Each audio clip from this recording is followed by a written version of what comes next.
सुमंत उनके मंत्री हैं, सुमंत से पूछा कि सुमंत तुम मुझे देख रहे हो, मैं रो रहा हूं, दुखी हूं।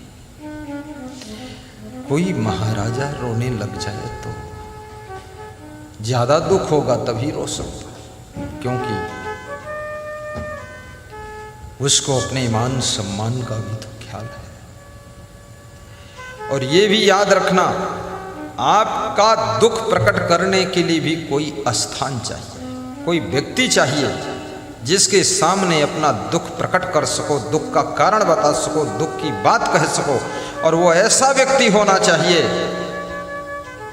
जो आपके सम्मान को हमेशा ध्यान में रखे। ऐसा नहीं होना चाहिए जो कि आपकी मजाक बनाए, उससे कहने से कोई फायदा नहीं।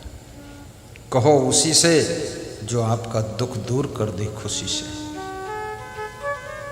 और अपना दुख, अपनी पीड़ा, अपना घाव, अपना दर्द जो किसी से कह नहीं पाता है और भीतर भीतर फिर सह नहीं पाता है, एक दिन वो जीवन के अंत का कदम उठा देता है।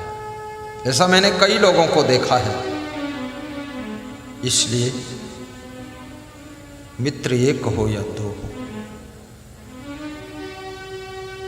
उनसे खास मित्र होना चाहिए जो तुम्हारे दुख को दूर करे, कुछ बीच में करे।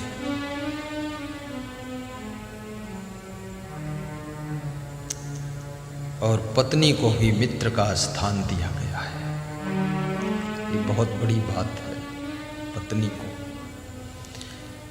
पत्नी को ये नहीं समझना चाहिए कि मैं केवल पत्नी हूं, और पति को भी पत्नी का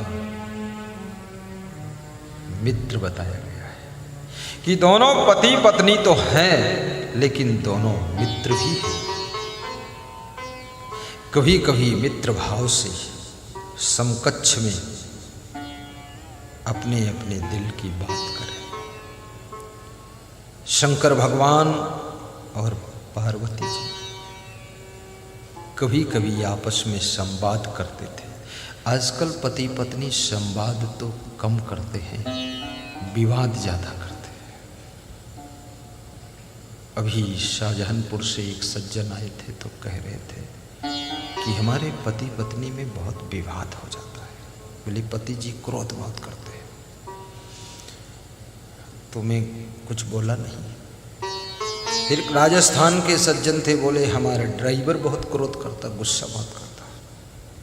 फिर गोला के एक सज्जन थे, बोले कि मेरा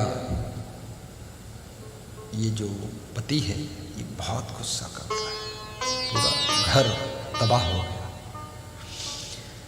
खाम खा एक आदमी की गुस्सा करने की आदत पूरे घर को तबाह कर सकती है। और याद रखना, घर वाली जैसी है वैसी रहेगी, घर वाला जैसा है वैसा रहेगा।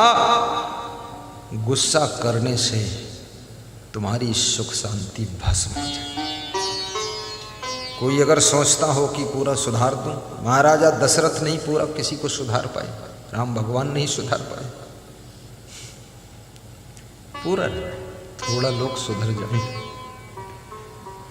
और मेरी दृष्टि में लोग बिगड़े हुए हैं, लोगों की दृष्टि में तुम बिगड़े हुए हो। लोग सोचते ये सुधर जाए तो सब कल्याण हो जाए, और तुम सोचते वो सुधर जाए तो कल्याण। लेकिन नहीं, थोड़ा थोड़ा इस मायावी संसार में भूल चूक होती रहती है, उसे क्षमा करो, प्रेम से रहो। तो मित्र का भाव, शिव जी और पार्वती जी परस्पर में प्रश्नोत्तर भी करते हैं। और दुखों से बचने का सबसे अच्छा जादू है प्रवचन सुनो, प्रवचन सुनो। सत्संग आपके दुख के घावों को हंसते हंसते ठीक कर देता है। थोड़ा हंसकर भी जीना सीखो, थोड़ा सा हंसने की भी आदत बनाओ, मुस्कुरा कर रहने की आदत बनाओ। आदत आदत आदत, सारी जिंदगी आदतों से प्रभावित है। तुम निराश, हताश, उदास रहने की आदत बना लो तो तुम हमेशा उदास